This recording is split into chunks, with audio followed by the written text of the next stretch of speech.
The bus drive to Machu Picchu from the town was quite hairy, tiny, windy roads and precipitous drops on the side, but we are sure the drivers have done this quite a few times.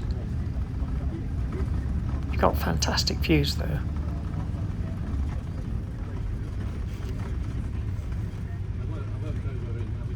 Then we arrived at the main entrance, and there's a Hilton hotel there if you wanted to get there in style.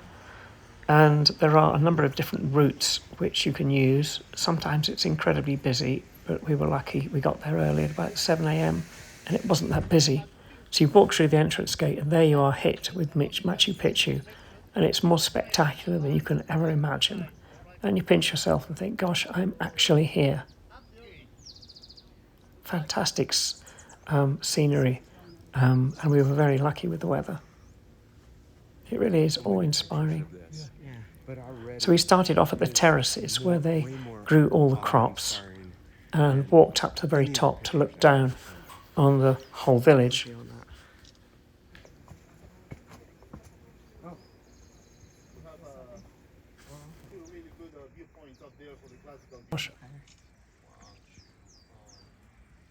Okay, guys? Nice baby llama. Beautiful. This is the spectacular view looking down on the village from the top of the terraces. Everyone gets their picture taken in front of this.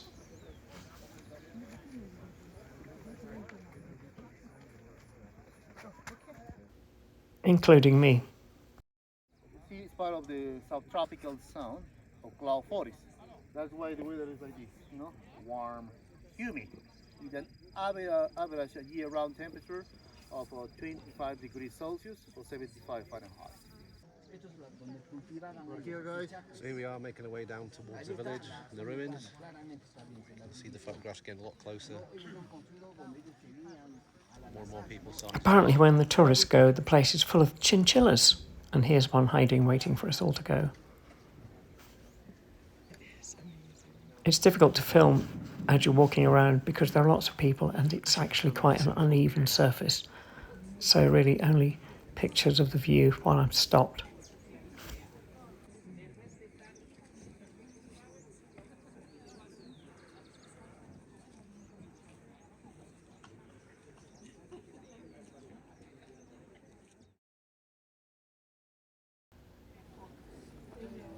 Different areas of Machu Picchu were used for different purposes. Some for the royalty, some for the commoners, some for the workers, and so on. All the stones were taken from to build it is on the left-hand side, as you can see.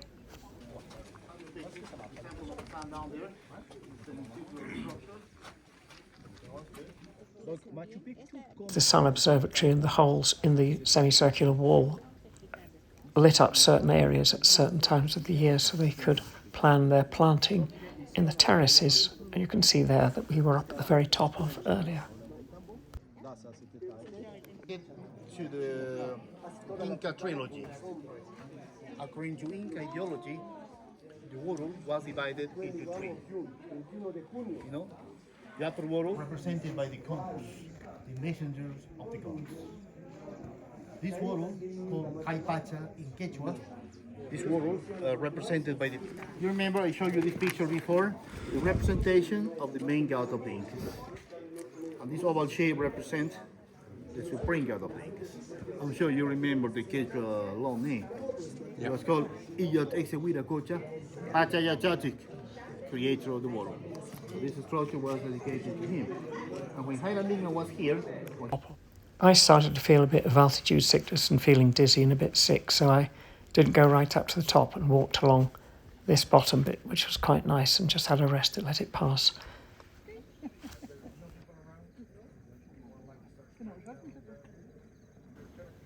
I was actually quite ill that evening with altitude sickness when I got back to Cusco, although 8,000 feet, Machu Picchu is lower than Cusco, but the combined effect of altitude and lots of exercise does have an effect on a lot of people.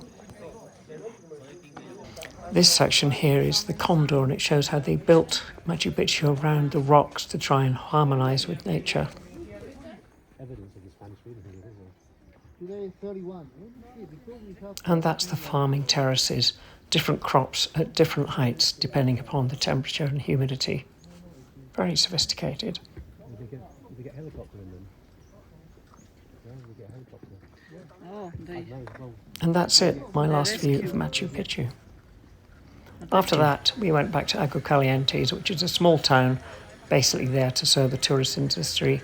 A nice square which had something to eat, and lots of different stalls and restaurants where you could buy stuff. To get back to Cuzco took probably about 4 or 5 hours.